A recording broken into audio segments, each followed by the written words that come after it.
Buenas. En el último programa del año 2001 vamos a hacerle un homenaje a un hombre que, aparte de todo lo famoso que fue, se constituyó en un puente entre Oriente y Occidente. Fue por él y por muchos otros, pero por él fundamentalmente, que se conoció toda la espiritualidad de la India y que se desarrolló lo que hoy se conoce con el nombre de la nueva era. Él es George Harrison. Nos dejó hace poquito, nos dejó temporalmente, porque la suya es una existencia hacia la transmigración de las almas, porque el hombre es hinduista, y él entró en todo ese espíritu de buscar una respuesta espiritual en la India, que todo el materialismo de la sociedad industrial europea y norteamericana no brindaba. Ese vacío que crea lo que es una búsqueda en los años 60 que se llama la conciencia expandida, que es la mirada de nuevas realidades y de nuevas percepciones y de nuevas espiritualidades ante la carencia de propuestas trascendentales, espirituales, de la sociedad en la que vivían. Este hombre fue uno de los pioneros de toda esa búsqueda, y lo suyo es un legado espiritual importantísimo. Y eso es lo que vamos a empezar a ver nosotros. Les recuerdo a los oyentes de Caracol que si quieren adquirir los programas, llamen al 245-9706, 245-9706 o al email diauribe@hotmail.com, diauribe@hotmail.com, los de Navidad y los demás. Entonces, la historia con este hombre es que él es un hito generacional. Es el menos famoso de todos porque así lo quiso, porque buscó la privacidad cuando toda la inmortalidad de la fama, imagínese uno ser un Beatle y tener toda esa cantidad de fama a los 20, 22, 24 años, ¿quién resiste eso? Había que buscarle una salida a toda esa presión tan impresionante que estos chicos tuvieron. La salida de John Lennon fue política, fue el activismo político y fue dedicar toda esa fama por la causa de la paz y por el fin de la guerra del Vietnam. La salida de George Harrison fue espiritual, fue coger toda esa energía y volcarla hacia adentro y empezar a buscar una especie de lo sagrado. Entonces, ¿por qué se dio esto? Porque es que resulta que la sociedad industrial avanzada, es decir, el tipo de sociedades que fueron en ese momento la sociedad norteamericana y la sociedad europea, después de toda su recuperación de la Segunda Guerra Mundial y todo eso, desarrollan lo que ya son las sociedades de consumo. Obviamente las sociedades de consumo en esa época son de guardería al lado de lo que es un mundo globalizado como el que vivimos hoy, pero ya para entonces eran aterradoras en términos de que el consumo se vuelve la única razón para vivir. Entonces consumir es lo único a lo que pueden aspirar las personas. Y eso se necesitaba para que la producción creciera y para que la economía circulara. Digamos, eso económicamente es buenísimo, pero espiritualmente hablando es muy complicado, porque es vacío. Entonces esta generación empieza, pues ellos son todos de la generación de los 60, nacen en 1945, son hijos de la posguerra, son hijos de los obreros, crecen en Liverpool, y tienen una historia, digamos, de penurias en un comienzo y de abundancia después, porque luego esas sociedades se hacen estados benefactores, se van a convertir en estados de gran abundancia, y esta gente empieza a ver que el consumo es una trampa, porque hace que usted no piense sino en eso, y que no da ninguna alternativa vital. Esta crítica la desarrolla el hipismo desde San Francisco, la desarrollan desde High Ashbury. Esta crítica la desarrolla el underground inglés, la desarrolla George Harrison, la desarrollan en muchas partes. Y él empieza a buscar una serie de salidas para todo eso, porque la idea es que ellos no pueden vivir en un mundo que no tenga alternativas espirituales, por un lado. Y por el otro lado, en Occidente, todo el invento de la razón y de la ciencia moderna, desarrolló un tipo de sociedad muy buena en términos políticos, porque es una sociedad democrática, participativa. Pero en términos científicos solo había una verdad, la verdad de la ciencia. Entonces todas las demás verdades tuvieron que ser sacrificadas por la verdad de la ciencia. De esa manera la imaginación, la fantasía, la sensibilidad, todas las diferentes formas de conocimiento quedaron totalmente supeditadas, mejor dicho, desaparecieron. No fueron consideradas conocimientos, sino superstición, sensiblería, subjetividad, poco en hombres que les pusieron para no pararles bolas. Y toda esa cantidad de diferentes formas de conocimiento que el esquema de la razón occidental, que el esquema de Descartes, no toman en cuenta, es la que se van a dedicar a estudiar en esta época.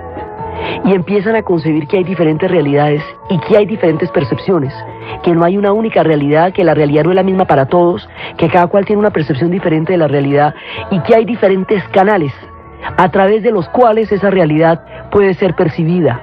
Entonces van a buscar los canales para encontrar esa realidad. Algunos de su generación buscaron esa realidad a través de la alucinación, a través de los viajes de lo que serían las sustancias, sobre todo las plantas naturales, lo que serían todo ese espectro de lo que van a ser los alucinógenos. El sentido que tenían era una búsqueda de otras realidades. Ellos se metieron en vehículos de alta peligrosidad, muchos de ellos se encontraron, muchos de ellos se perdieron y una buena parte de la generación se quedó en esa búsqueda. Otros se dedicaron a las religiones, porque a través de la religión empezaron a encontrar no solamente toda una espiritualidad que le daba sentido a las cosas, sino que empezaron a encontrar toda una nueva relación de respiración, el yoga, toda una mirada sobre el cosmos. Y a estas búsquedas es a lo que se le conoce como la conciencia expandida. Eso sucedió en los años 60. La herencia de las búsquedas religiosas y esotéricas hoy día se llama la nueva era y comprende toda la música hindú, el conocimiento del hinduismo. La influencia fundamental de George Harrison es Ravi Shankar. Es a través de Ravi Shankar que él va a conocer los sonidos de la cítara y del saroid. Y es a través de él que va a empezar a acercarse hacia la India. Entonces, escuchamos un poco de cómo era Ravi Shankar y luego vamos a ver cómo es esa influencia en los Beatles, cuando todavía no se habían separado, en una canción que George Harrison va a hacer sobre esta influencia.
Y del disco de Sgt. Pepper's, el más famoso de todos ellos, la banda de corazones solitarios del Club del Sargento Pimienta, hay una canción, la 8, que se llama Con y Sin Usted, Within and Without You. Esa canción la compone y la canta George Harrison. Y escúchenla.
aquí ya empieza la búsqueda. Es decir, mire, nosotros estábamos hablando acerca de los espacios que se abren entre las personas, acerca de la manera como las personas se esconden detrás de una pared de ilusiones, para no ver ni atisbar nunca la verdad, hasta cuando sea ya demasiado tarde y ya terminen por morir. Estábamos hablando acerca del amor que todos deberíamos poder compartir y poder buscar, y estábamos tratando de encontrar la manera de salvarnos a través de ese amor. Y él empieza una búsqueda aquí, la empieza con el momento en que consigue a Ravi Shankar. Todo el grupo se va a ver involucrado en el hinduismo, pero los demás van a pasar transitoriamente por ahí. Él no, él va a optar por esa forma de vida. Cuando entra en el hinduismo, él empieza a considerar, el hinduismo pues es una religión gigantesca, es toda una mirada del mundo, y el encuentro, de aquí pasan muchas cosas, porque es que el encuentro entre esta generación y el hinduismo, el ponerse en una perspectiva cósmica, el darse cuenta que el hombre no es el centro de la creación, sino que no es el show de la creación, pues que todo no se hizo para que viniera el ser humano aquí a caminar y solo para verlo, sino que lo que pasa es que nosotros somos parte de una cadena cósmica gigantesca. Esa concepción de una cadena cósmica gigantesca, con la cantidad de basuras nucleares que ya tenían estas sociedades por los modelos de desarrollo tan contaminantes que desarrollaron, hace posible el pensamiento ecológico. Surge en esa época y es a partir de esa combinación de elementos. Entonces, una cantidad de ideas conceptuales que hoy son parte de la cultura se forman aquí, y este tipo es una parte importantísima de todo eso. Entonces, hoy por hoy, por ejemplo, se utiliza con mucha cotidianidad la palabra karma. Ya es parte del lenguaje. Karma son una serie, como los hindúes creen en un ciclo de transmigraciones de las almas que van a llegar a un estado de perfección. Es un ciclo progresivo. Cada reencarnación es un aprendizaje que va a llevar a la perfección del alma, y los cuerpos son etapas a través de las cuales las almas pasan hasta llegar a un punto de no reencarnación. El punto de no reencarnación es el que se va a llamar el nirvana. Es un punto, es un estado, también es, digamos, es una manera de ellos hablar del fin del nacimiento. Y esto ya lo empieza a decir en una canción que se llama Dame Amor, Give Me Love, en la cual él empieza a cantar qué es lo que está buscando, cuando ya empieza a meterse, digamos, de una manera mucho más seria en su camino. Ese va a ser su camino, el camino de su vida, y empieza a buscar las cosas que está pidiendo, y así nos las dice.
Dame amor, dame paz en la tierra, dame luz, líbrame de la muerte, del nacimiento, no de la muerte, sino del nacimiento, porque en el hinduismo los nacimientos son, digamos, como son tantas etapas de reencarnación, cuando usted ya ha logrado la perfección del alma no reencarna más, Entonces, dame amor, dame luz, dame paz en la tierra, dame luz y líbrame de los nacimientos. El hombre empieza a buscar toda la espiritualidad y se va encontrando con una religión inmensa. Es una religión que combina toda clase de deidades, pues son incontables, pueden llegar a ser más de 3 millones, solamente para mostrar lo infinita que es la diversidad. Es una religión que habla de Brahma como el creador del tiempo más grande de los dioses. Él fue el que puso en marcha el universo, eso fue lo que hizo Brahma, y es el que está en el centro.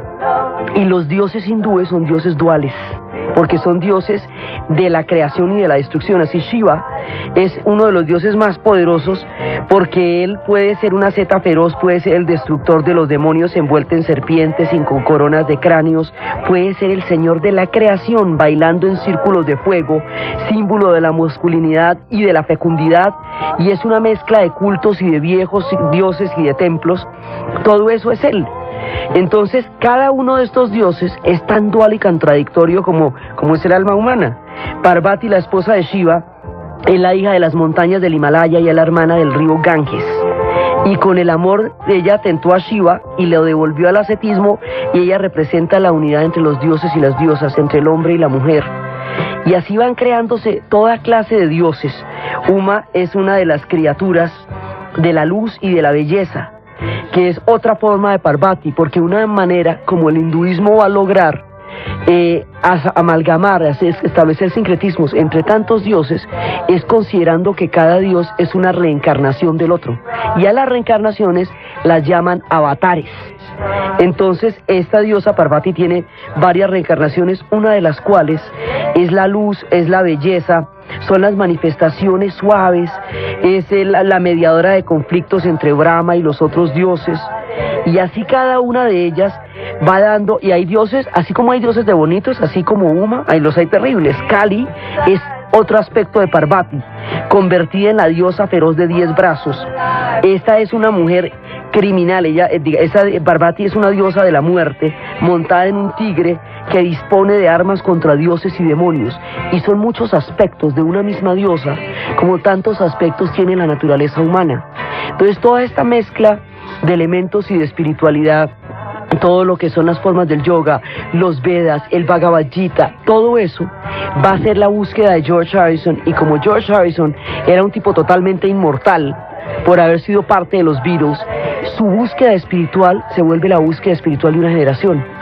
Y la manera como él va enfocando estas cosas es lo que todo el mundo va recibiendo, y por eso vuelve a encontrar a Oriente y Occidente, que estaban separados hacía muchísimo tiempo, porque cuando Occidente forma la modernidad, rechaza toda la herencia oriental, empieza a considerar que nada de eso sirve para su propósito, y esa separación va a ser tajante en el siglo XVIII, XIX y XX hasta la mitad. Es entonces cuando una nueva espiritualidad vuelve a reconciliar antiguas tradiciones, y hoy la tradición de Oriente hace parte de las culturas. Entonces este hombre sigue buscando, todo el tiempo es una búsqueda. Habla de un hombre del lejano Oriente que le pide una ayuda, que él trata de darse, lo que no puede permitir que se ahogue, que tiene que hacer lo que sea, que tiene que ayudarlo de la manera que sea, porque este es un hombre del lejano Oriente, Far East Man.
cuando él está tratando de ayudar al hombre del lejano oriente, también se está tratando de ayudar a sí mismo. También dice que a medida que el mundo se hace más veloz, se van desdibujando las cosas, y que dice que con todas las diferentes picos, altas y bajas del amor, uno no sabe si eso existe o es una ilusión, y si realmente vale la pena, y a la vez está tratando de salvar al hombre del Medio Oriente, del lejano oriente.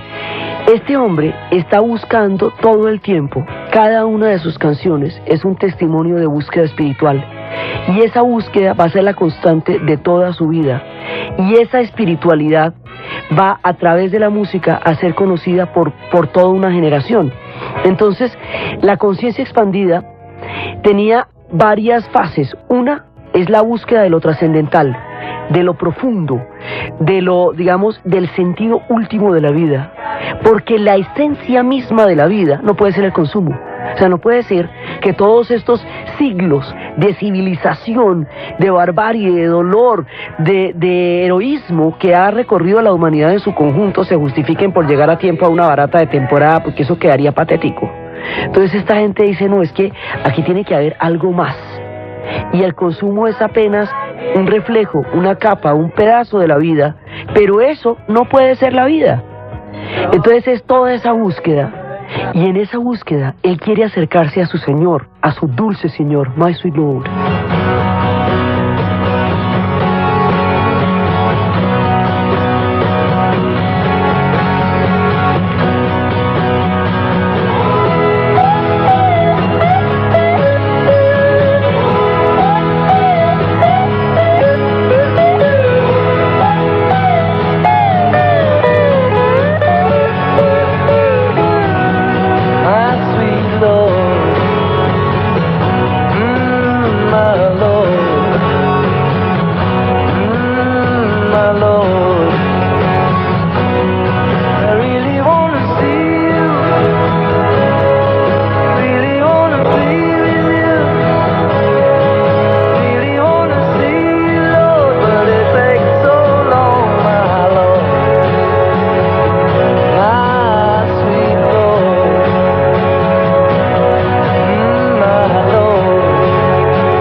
Aquí le está diciendo, mi dulce Señor, realmente quiero verte, realmente quiero acercarme a ti, realmente quiero encontrar la manera de estar cerca de ti, pero es difícil y toma mucho tiempo, mi Señor, mi dulce Señor.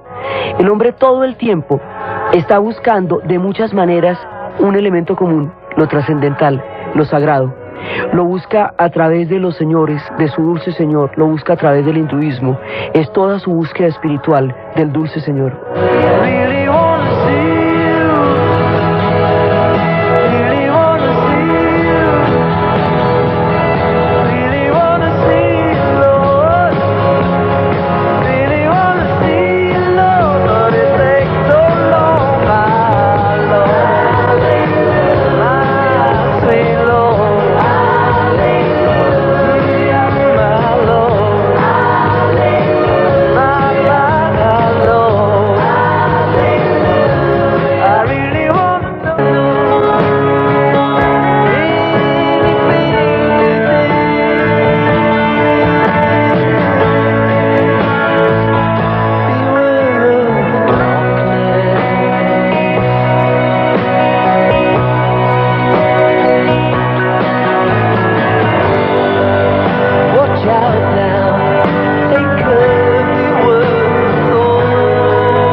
Va a sacar un disco que se llama Todas las cosas deben pasar, están destinadas a pasar, All Things Must Pass, y de ahí hay varias canciones que testimonian todo esto. Hay una que se llama, que la que estamos escuchando, Cuídate de la oscuridad, Beware of Darkness.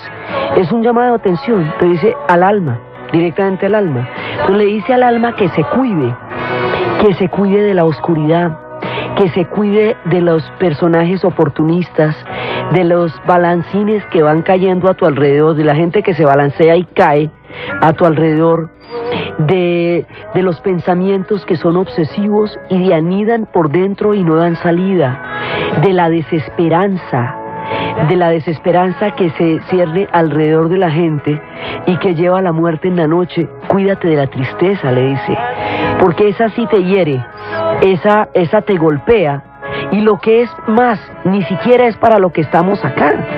Entonces dice, cuídate, o sea, pilas, o sea, watch out es como pilas, cuídate, ten cuidado de los aduladores que están alrededor tuyo, que bailan a tu alrededor.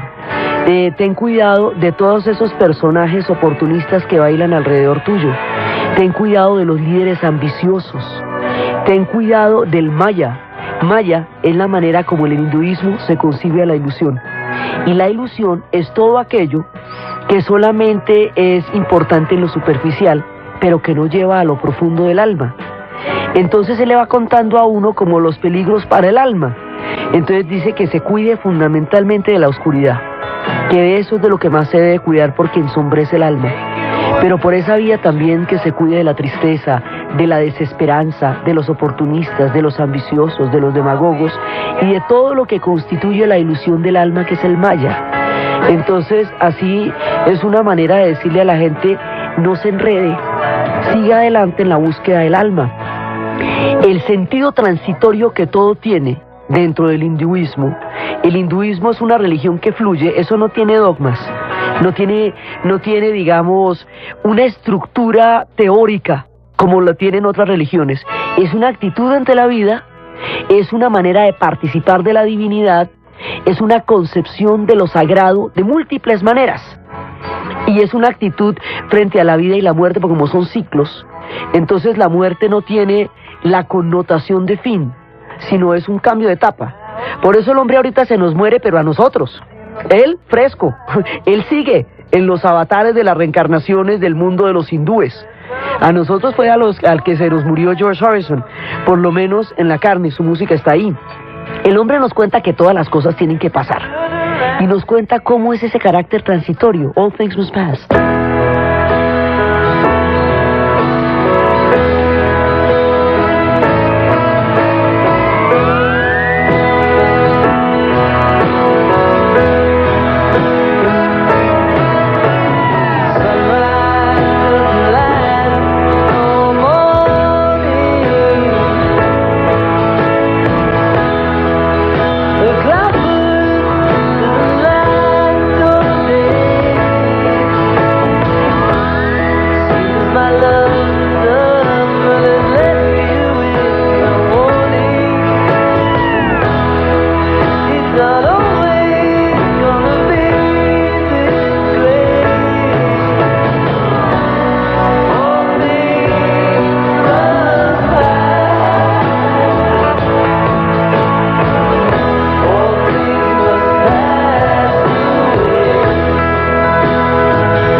Habla de la transitoriedad de las cosas y dice que el amanecer no dura toda la mañana, que ni las nubes ni los nubarrones van a durar todo el día, ¿Por qué siempre hay amor debajo de eso?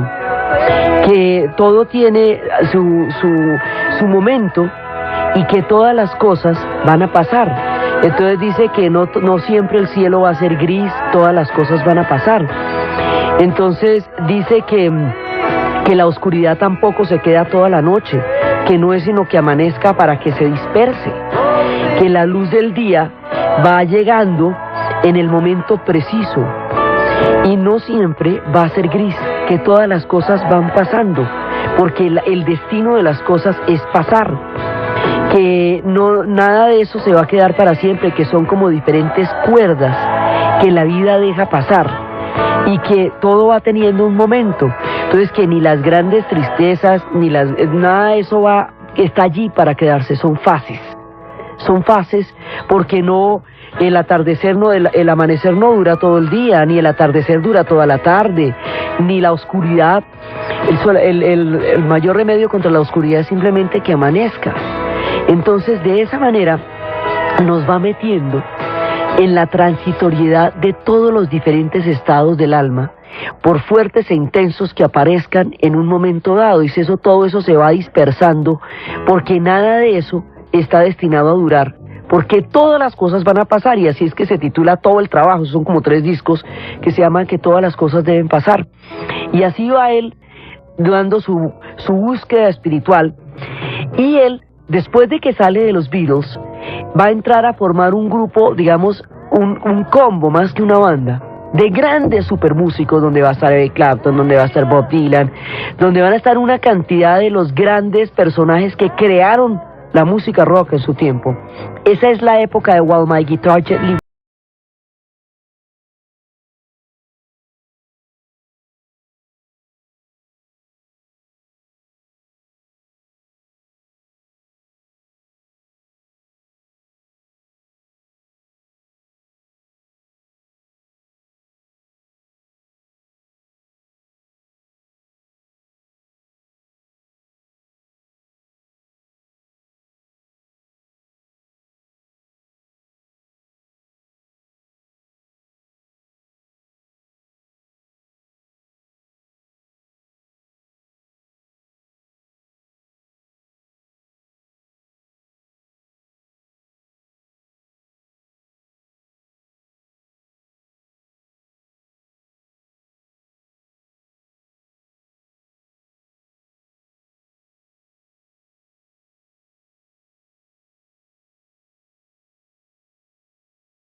Con esta canción él le habla a la guitarra y le dice que él mira el mundo, cómo el mundo se mueve, toda la cantidad de cosas que pasan mientras su guitarra dulcemente llora.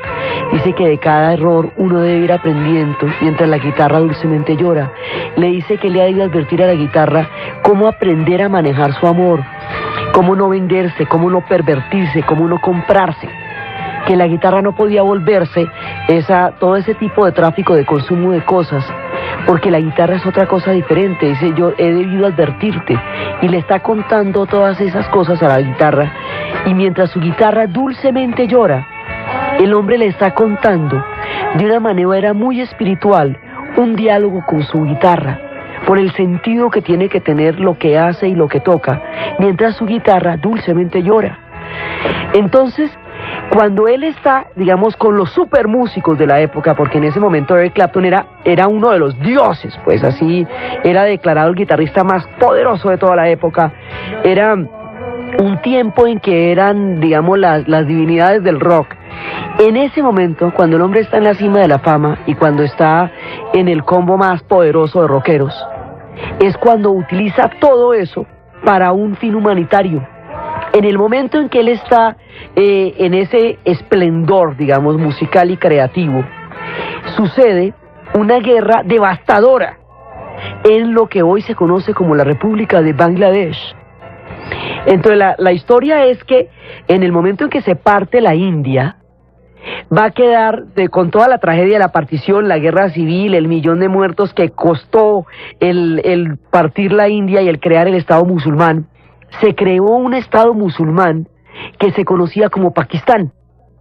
Pero ese Pakistán estaba dividido en dos pedazos: Pakistán Occidental, que es o lo que hoy es la República de Pakistán, y Pakistán Oriental, que es lo que hoy es la República de Bangladesh.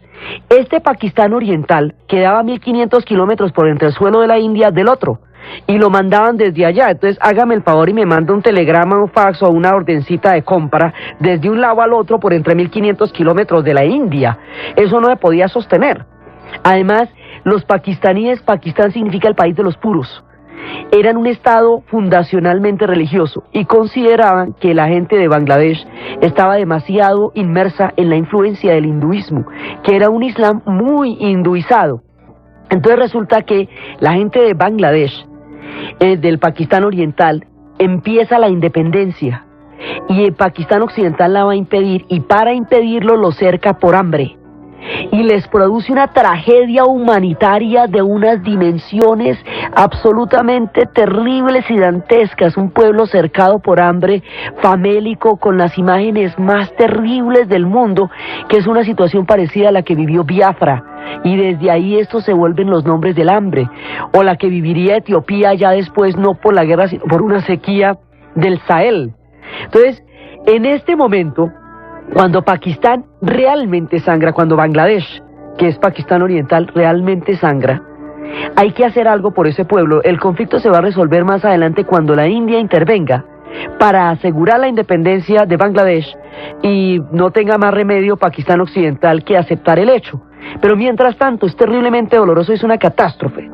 En ese momento Ravi Shankar se acerca a George Harrison y le pide ayuda porque su pueblo está muriendo. Entonces le dice: un hombre vino a mí con la tristeza en sus ojos a decirme que necesitaba ayuda porque su pueblo moría. Bangladesh. My friend came to me, had the same inside, told me that he wanted help for his country died.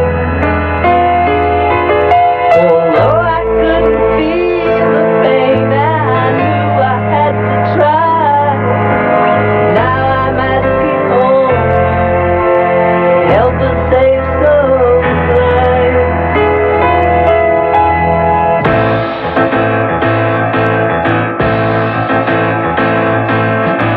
Bangladesh, Bangladesh, where so many people are dying fast. It sure looks like a mess.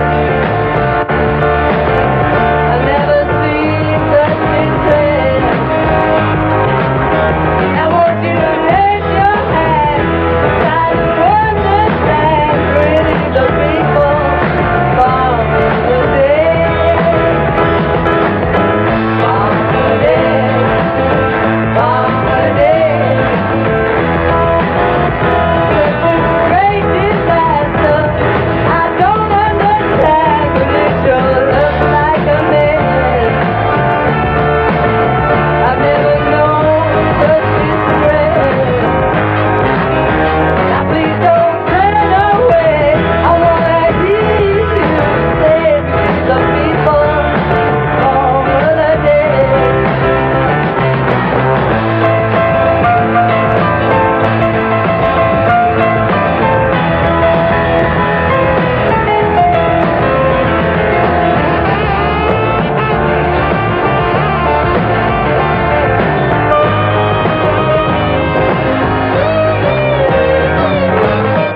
Decía George Harrison que un hombre llegó a él con tristeza en sus ojos diciéndole que necesitaba ayuda porque su pueblo estaba muriendo.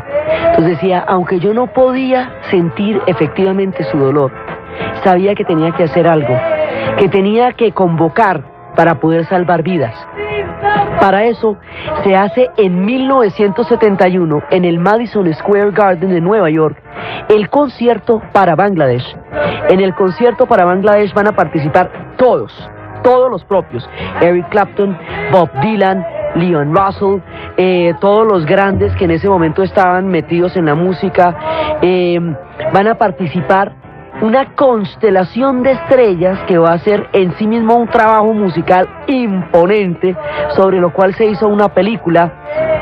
Pero aparte del evento mismo, aquí es donde se inaugura la época en que el rock se pone a beneficio de causas que sean humanitarias. Digamos que el rock empieza a tomar partido para ayudar a aliviar el sufrimiento. El más adelante se va a hacer el concierto de Live Aid, ayuda de vida para la gente de Etiopía. Se va a hacer otro concierto por Nelson Mandela, para la liberación de Nelson Mandela.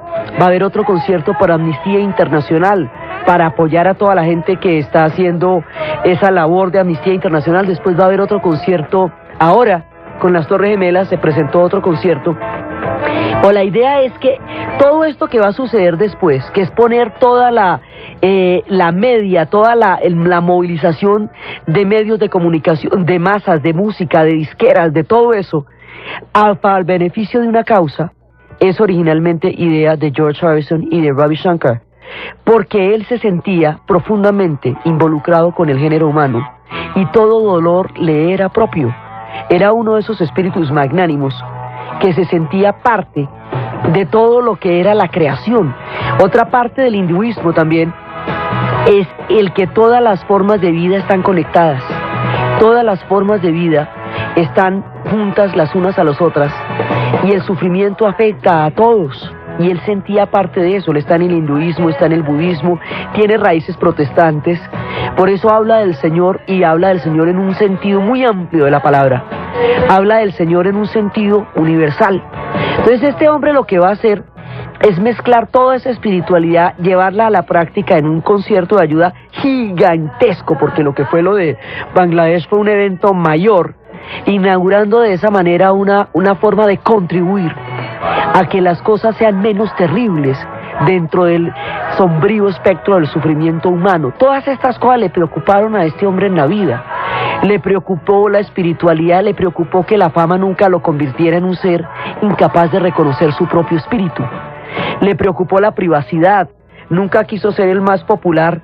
Ya, de hecho, el haber formado parte de los Beatles era suficiente ilustración para que de ahí en adelante le hubiera conocido la fama en sus más terribles e inmanejables aspectos. Entonces se dedica a que nada de eso le afecte el alma a él, y a que más bien lo que pueda hacer con eso ayude a la humanidad. Por eso es que es un hombre, digamos, tan especial. Trasciende su tiempo. Él hubiera podido quedarse recogiendo los laureles de lo que fue, y con eso le había dado hasta ahoritica. Pero es toda esa búsqueda, todas esas historias, las que hacen que él siempre esté presente en la gente que está buscando una manera de acercarse hacia sus propios espíritus.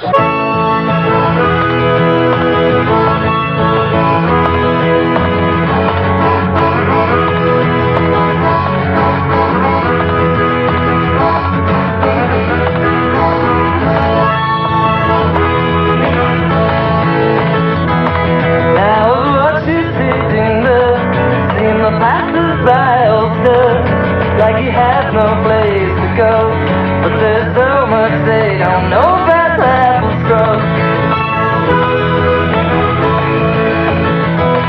You've been stood around for years, seen my smiles and touched my tears. How it's been a long, long time, and how you've been on my mind, my apples grow.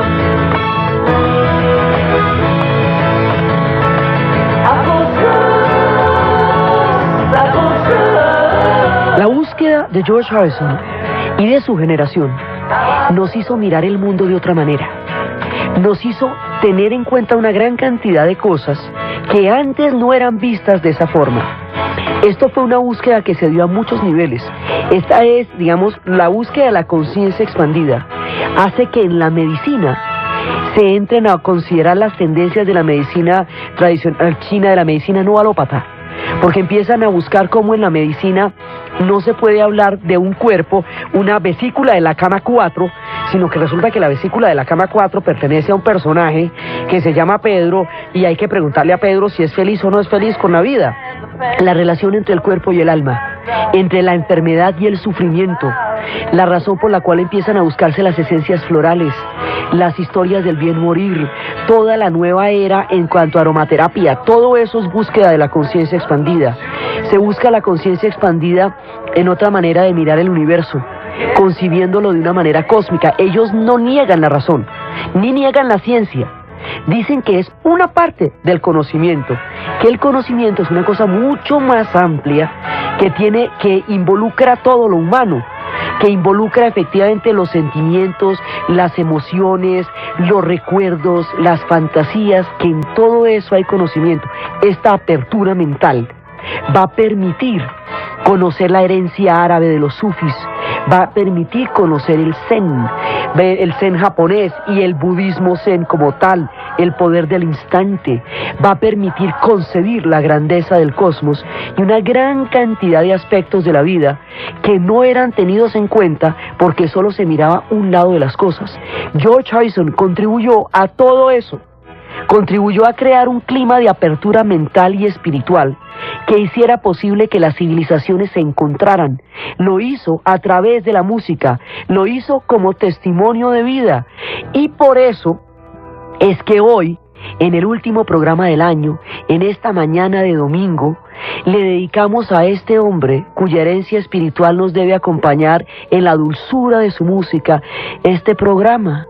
Entonces, por eso, desde los espacios de la búsqueda espiritual de George Harrison, de los tiempos de la bulla a los tiempos de su silencio interior, de su profunda lucha con la muerte en ese cáncer, del momento en el cual el otro está trascendiendo hacia las formas que su espiritualidad siempre buscó, de las herencias que él nos dejó en su dulzura y en su magnanimidad, desde ahí estamos esperando que regrese el sol después de un largo invierno, y desde ahí les dejamos esa inquietud de apertura mental y espiritual para dar paso al nuevo año. En la narración, Diana Uribe, y en la asistencia técnica, César Moreno. Para ustedes, muy feliz domingo.